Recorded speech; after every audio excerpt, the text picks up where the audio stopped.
አንድ ሰው እንደሚወድህ የምታውቅበት መንገዶች። የፍቅር ስነ ልቦና። አንድ ሰው በእውነት እንደሚወድህ እንዴት ማወቅ ትችላለህ? ብዙ ሰዎች ይህን ጥያቄ ይጠይቃሉ። ምክንያቱም ፍቅር ሁል ጊዜ ለማወቅ ቀላል አይደለም። አንዳንድ ሰዎች የሚያምሩ ቃላትን ይናገራሉ። የመጀመሪያው የእውነተኛ ፍቅር ምልክት ጥረት or effort። አንድ ሰው በእውነት የሚያስብልህ ከሆነ ነገሮች ሁሉ ቀላል በሆኑበት ጊዜ ብቻ አይመጣም። ላንተ የሚሆን ጊዜ ይፈጥራል፣ ይጠይቅሃል፣ እናም የህይወት አካል ለመሆን ይጥራል። ሁለተኛ ምልክት የሚወድ ሰው ትንንሽ ነገሮችን ያስተውላል።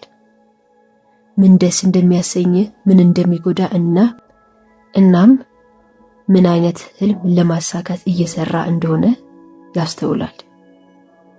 የሚያዳምጥህ መልስ ለመስጠት ብቻ ሳይሆን አንተን ለመረዳት ብሎ ነው። ሶስተኛ ምልክት ክብር ሪስፔክት። የሚወድ ሰው አስተያየትን፣ ወሰኖችን እና እየሆንክ ያለውን አዲስ ማንነት ያከብራል።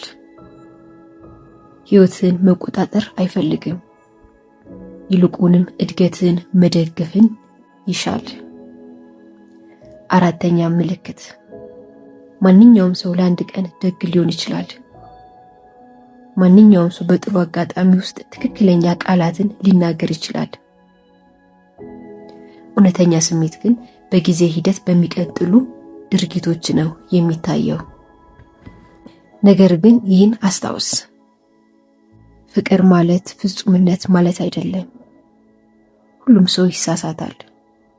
ዋናው ነገር ያ ሰው ለመነጋገር፣ ይቅርታ ለመጠየቅ እና ካንተ ጋር አብሮ ለማደግ ፈቃደኛ ነው ወይስ የሚለው ነው። ከሁሉ በላይ ግን ይህንን ትልቅ ትምህርት አትርሳ። በሌላ ሰው ለመወደድ ስትል መቼም ቢሆን ራስን አትጣ። ትክክለኛ ሰው ያልሆንከውን አዲስ ሰው እንድትሆን አይጠይቅህ። ከቃላት ይልቅ ድርጊቶችን ተከታተል። ከእርሱ የሚፈልጉት ምንም ነገር በሌለበት ጊዜ እንኳን እንዴት እንደሚያስተናግዱ አስተውል።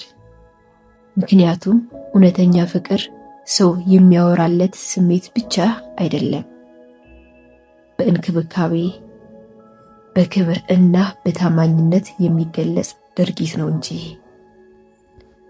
ማጠቃለያ፣ እወድሃለሁ የሚልህ ሰው ብቻ አትፈልግ። እንደተከበርክ እና አስፈላጊ እንደሆንክ እንዲሰማ የሚያደርጉህን ሰው ፈልግ። ምክንያቱም እውነተኛ ፍቅር የሚሰማ እንጂ በቃላት ብቻ የሚገለጽ አይደለም።